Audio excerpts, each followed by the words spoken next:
Muy buen día para todos, y en este video terminaremos de cubrir los 7 errores típicos que suelen cometer la mayoría de los jugadores.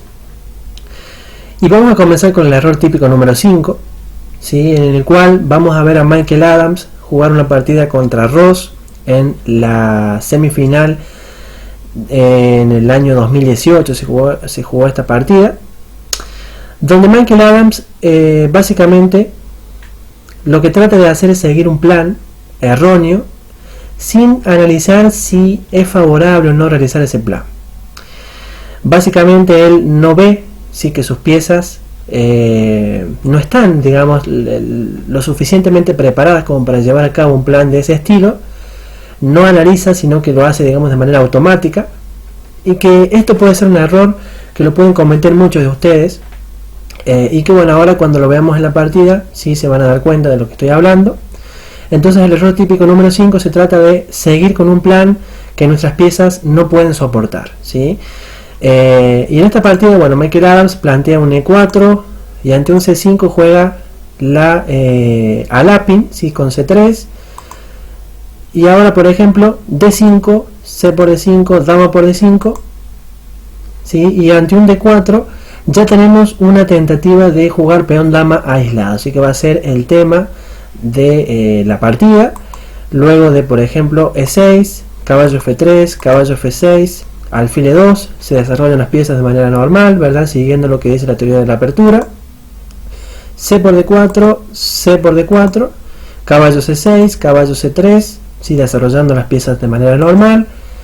Dama D6. Acá, por ejemplo, los blancos, bueno, se enrocan, alfil E7, alfil G5. Paso la partida rápido porque no es el tema que nos interesa. Enroque, dama D2, seguimos desarrollando piezas. B6, básicamente lo que intenta hacer el blanco es llevar todas sus piezas, concentrarlas en torno a lo que es el peón dama aislado, para intentar una ruptura liberadora, que es la ruptura D5. Entonces lo que va a hacer el blanco en esta posición es intentar hacer esta ruptura a como dé lugar, porque de hecho si el blanco logra hacer esto en buenas condiciones, se cree que, bueno, obtiene una posición favorable, ¿verdad? Y la energía del dinamismo estaría a favor de las blancas.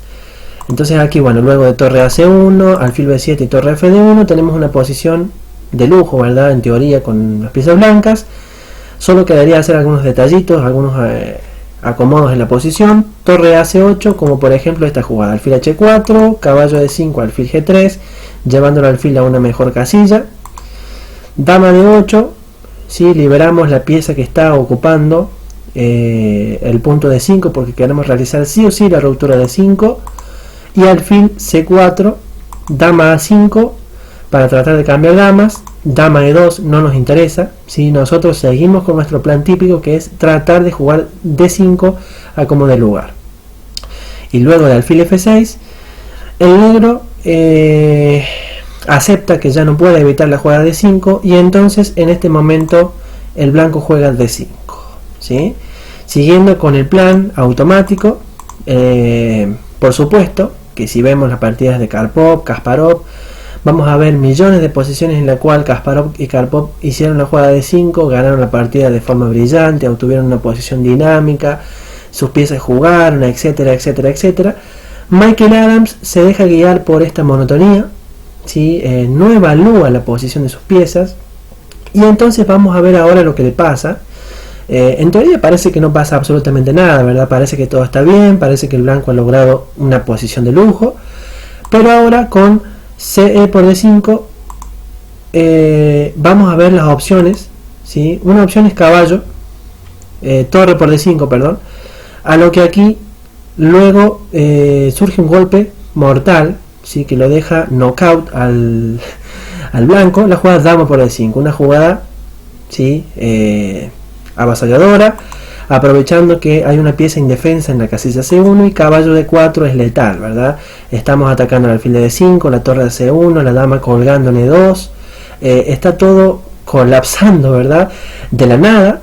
Por ejemplo, jugadas como dama C4, caballo E2 jaque, dama por, torre por, caballo E1, por ejemplo, alfil por D5, y la posición que tenemos aquí es aplastante, ¿verdad? La ventaja material que tienen las negras es avasalladora. Tampoco funciona dama de 1, por ejemplo, porque aquí con torre por, dama por y caballo de 2 se está perdiendo la dama. Así que bueno, como podemos ver, torre por D5 es una idea mala. Y vamos a ver qué pasa si alfil por D5, que fue lo que se jugó en la partida, lo mejor desde luego. Aquí surge caballo D4, el golpe, ¿sí? El golpe de la partida, que las blancas desde luego no lo vieron, por jugar automáticamente, por no analizar su posición.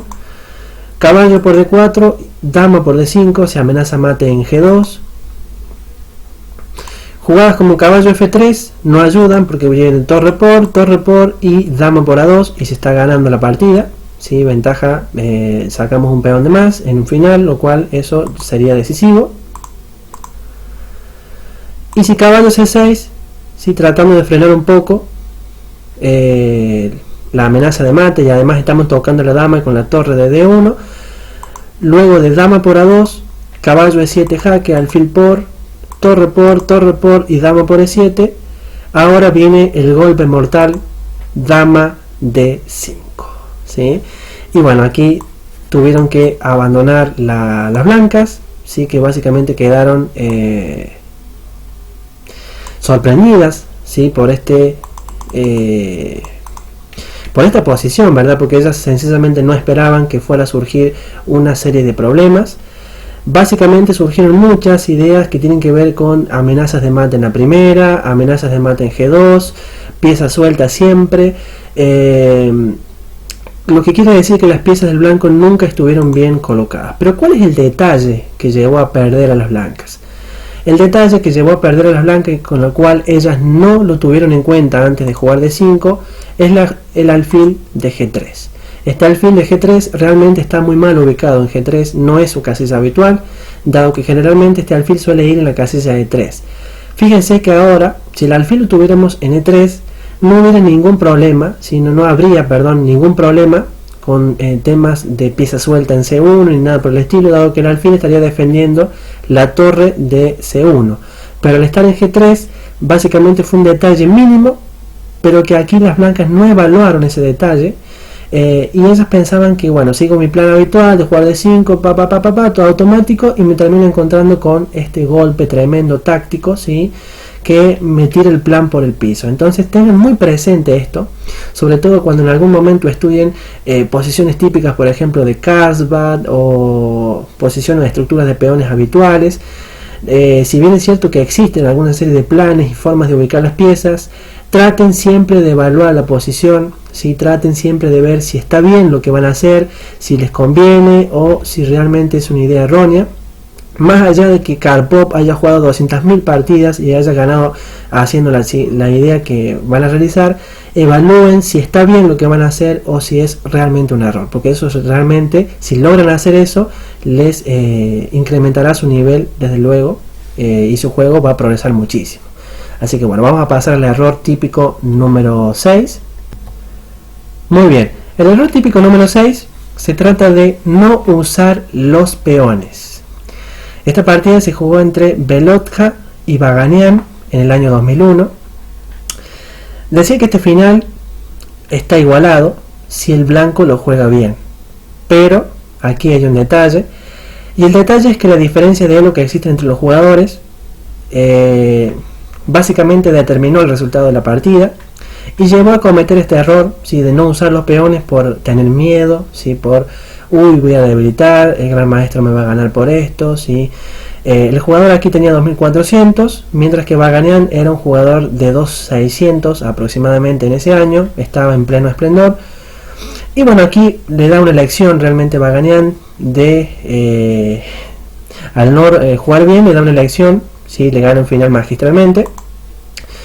Torre de 4, primera imprecisión, ¿sí? Y aquí era imprescindible realizar una jugada F4. Una jugada que parece mala, ¿verdad? Estoy debilitando mi posición, ¿cómo puedo jugar F4? Luego de G por F4 y G por F4, parece que tengo un peón en F4 muy débil, pero resulta que eso era imprescindible para igualar, porque luego de caballo G6, torre por E7, torre por E7 y rey F3, aquí realmente el negro no tiene, ¿sí? Cómo ganar, ¿verdad? No tiene forma de ganar, porque luego de caballo H4 jugamos rey F2, y no le damos la entrada a la torre de E7, rey F6, torre G1, torre G7, caballo E2, y esta posición es realmente igualada, ¿verdad? No tiene nada que hacer el negro aquí, es imposible que gane esto. Así que bueno, como pueden ver, si hubiera movido los peones, ¿sí? Si no hubiera tenido miedo de debilitar, si no hubiera tenido miedo que Gran Maestro me gane por esto, por aquello, si no hubiera tenido miedo, definiéndolo sencillamente, hubiera podido igualar esta partida. En su lugar, decidió mantenerse tranquilito, sin mover nada, ¿sí? Tratando de no estorbar y de no arruinar su posición con torre de 4, esperando a ver qué pasaba.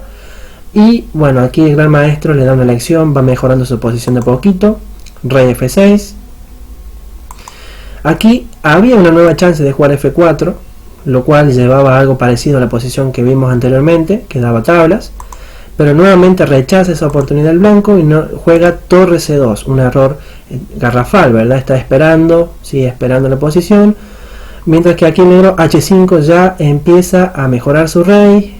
Como pueden ver, el rey lo llevó a F6, lo colocó en una posición activa, ahora tira H5, va mejorando los peones, va ganando espacio, ¿verdad? La ventaja espacial, siempre importante en los finales. Caballo E2, G4, ¿sí? Fíjense que ya el negro ha tomado acciones en la posición del blanco, ¿verdad? Ya está fijando la debilidad del peón de G3, está ganando espacio. Ahora luego de F por G4, H por G4 y H4, caballo F3, y fíjense cómo el negro fue mejorando de a poquito, gracias a que, bueno, obviamente el blanco se lo permitió. Ya tenemos un caballo, ¿sí? Dominando el punto F3, tenemos las torres dominando la columna E, y realmente la posición es fea ya, ¿sí? Ya se torna complicada. Aquí se jugó torre de 3, torre de 4, ¿sí? Vamos mejorando de a poco nuestras piezas. Fíjense cómo el Gran Maestro le va dando lección, ¿verdad? Torre 8 E7, si no hay apuro. Como saben, los finales siempre la paciencia es una virtud. A5, fijamos todo lo que podamos. Caballo C3 y torre E1, ¿sí? La torre se filtra por la primera fila. Luego de torre E2, ahora torre 7, ¿sí? Por E2, caballo por E2 y torre B1, ¿sí? Dejamos la torre más activa en el juego y eliminamos la torre que estaba en nuestra séptima fila, y nos quedamos con una torre más activa que la torre del oponente. Fíjense, aquí hay una diferencia abismal. La torre está defendiendo mientras que la torre del negro está atacando. El caballo también está ejerciendo una seria presión, mientras que aquí el caballo realmente no tiene una función en particular, con lo cual hay una diferencia de piezas tremenda. Caballo F4, torre B2 jaque, rey N3, y ahora una jugada muy buena que es la jugada caballo E1. Básicamente la única pieza del blanco que más o menos puede hacer algo es el caballo de F4, ¿sí? Es una pieza un poco más activa, dado que puede llegar a molestar en algún punto en E6 y tocarnos las debilidades, con lo cual aquí lo que hace el Gran Maestro es magnífico, ¿sí? Intenta eliminar el caballo, ¿sí? Generar un cambio de caballos. Aquí, luego de torre C3, caballo G2, y aquí está la idea clarita, ¿sí? Lo que intentaba hacer es sencillamente cambiar los caballos para asegurar la victoria. Nos quedamos con una torre activa contra una torre pasiva de nuestro oponente. Caballo por, torre por, tocamos el peón de G3, la debilidad, ¿verdad? Rey en D4, única para poder salvar el peón de G3, y ahora el golpe F4. Una vez que cambiamos el caballo, liberamos la casilla F4, realizamos este golpe tremendo, donde luego de G por F4 activamos el rey, ¿sí? Que es la pieza que nos estaba faltando. C5, bueno, tarde, ¿no? Tarde el negro se acuerda de mover los peones, cuando no lo tiene que hacer ya no puede hacer absolutamente nada, está perdido. Rey por F4, C por D6, C por D6 y torre C7. Torre de 2 jaque, rey C3 y torre por D5, torre por B7, G3, torre a G7, rey F3, B4, ¿sí? Bueno, A por B4, rey por B4, torre jaque, G2, y bueno, aquí terminó abandonando el blanco, terminó con las manos vacías, bueno, donde pudo haber sacado un empate. Así que bueno, esto puede ser usual, sobre todo si les toca enfrentarse a un jugador titulado, ¿verdad? que por ahí empiecen los miedos. Si no quiero debilitar mi posición, tengo una posición linda, empiezo a hacer jugadas pasivas, me empiezo a quedar y eso me va tirando mi posición hacia atrás y realmente no juego activo. Entonces es un grave error eso, ¿sí? En el final, donde bueno, aquí le damos manos libres y sobre todo si hablamos de jugadores titulados, sí, que bueno, obviamente van a trabajar de la mejor manera al final y los van a terminar ganando. Así que bueno, es un ejemplo del error típico número 6. Y bueno, vamos a pasar al último error típico, el número 7, que es algo parecido a lo que hemos hablado ya anteriormente. El error típico número 7 se trata de quedarse pasivo, ¿sí? Quedarse pasivo es un error realmente grande en la posición. Esta partida se jugó entre Van der Bosch y Capablanca y aquí básicamente tener en cuenta que cuando uno ve posiciones que por ahí gana, no sé, Karpov por ejemplo en el pasado, quizás los que jugaban antes, ¿sí? no ofrecían la mejor resistencia, digamos. Entonces hay que tener presente eso y no contagiarnos de esto. Por ejemplo, si estamos en una posición inferior, no tenemos que bajar los brazos como lo hacían los jugadores del pasado que jugaban contra, por ejemplo, Karpov. No nos tenemos que guiar por eso. Todo lo contrario, tenemos que tratar de, si estamos inferior, buscar un juego totalmente activo para al menos tratar de luchar de la mejor forma para obtener igualdad. ¿Sí? Bueno, si no se puede, por lo menos lo intenté, pero no me tengo que quedar pasivo. Entonces no guiarse mucho por esos ejemplos. Cuando un bando está inferior, de hacer lo que hacen o lo que hacían esos jugadores, porque bueno, son jugadores que estaban experimentando y que bueno, obviamente tenían muchos errores. Entonces aquí vamos a ver cómo Van der Bosch comete error, ¿verdad? Comete error de quedarse pasivo en esta posición. Capablanca le está atacando el peón de F4, que es lo más lógico que va a hacer aquí el blanco, defender, ¿sí? Como lo hizo este jugador, defendió con dama de 2. Una jugada que desde luego es muy pasiva. Aquí el blanco podría haber actuado un poco más enérgico, ¿verdad? Y jugar sencillamente rey c2 a la espera de que ahora, por ejemplo, si el negro juega dama por f4, la sencilla dama e6 y estamos en una posición con un contrajuego tremendo, ¿sí? Fíjense cómo la dama blanca se ha activado, ¿sí? Y aquí como mínimo tenemos tabla, ¿sí? O sea, era mucho mejor esto que estar esperando pasivamente. Y si en lugar de dama por f4 se hubiera intentado ante rey c2 la sencilla rey d7, bueno, aquí no hay problema porque luego de dama g3, si ya estamos activándonos de todas formas. Ahora, por ejemplo, si g5 jugamos dama h3, y si dama e6 tenemos la sencilla dama por h5, y si dama e2 jaque, esto conduce solo a tablas, ¿sí? Con lo cual no tenemos problemas en esta posición. Y bueno, como podrán darse cuenta, no quedarse pasivo es siempre una muy buena opción, sobre todo en los finales. Buscar contrajuegos siempre, ¿sí? Recuerden esto por si les llega a pasar en alguna posición donde estén inferiores, traten siempre de buscar las mejores posibilidades para que sus piezas jueguen, si no se queden pasivos, si no se retrasen. No hagan lo que bueno hizo el jugador Van der Bosch contra Capablanca, jugó dama de 2, lo más normal, ¿verdad? Se quedó ahí esperando. Y ahora, por ejemplo, dama a6 hizo Capablanca, ataca el peón de a2 e intenta también filtrarse con la dama por la casilla f1. Y aquí, ¿qué hace el blanco? Sigue defendiéndose pasivamente, ¿sí? ¿Qué hace? Juega b3, ¿sí? Una jugada totalmente pasiva. En su lugar tenía la opción de activarse nuevamente con la jugada dama e1, ¿sí? Con la idea de llevar a dama a e6, como ya hemos visto en la variante. Luego de dama por a2, dama e6, y aquí el blanco obtiene un contrajuego y una actividad muy grande, ¿sí? Por esa razón estaba totalmente igualado el juego. Y en caso de rey d7, por ejemplo, antes de tomar en a2, para evitar que se filtre la dama por la casilla e6, dama g3, y aquí tenemos nuevamente un contrajuego con blancas muy grande, y esto como mínimo nos da igualdad.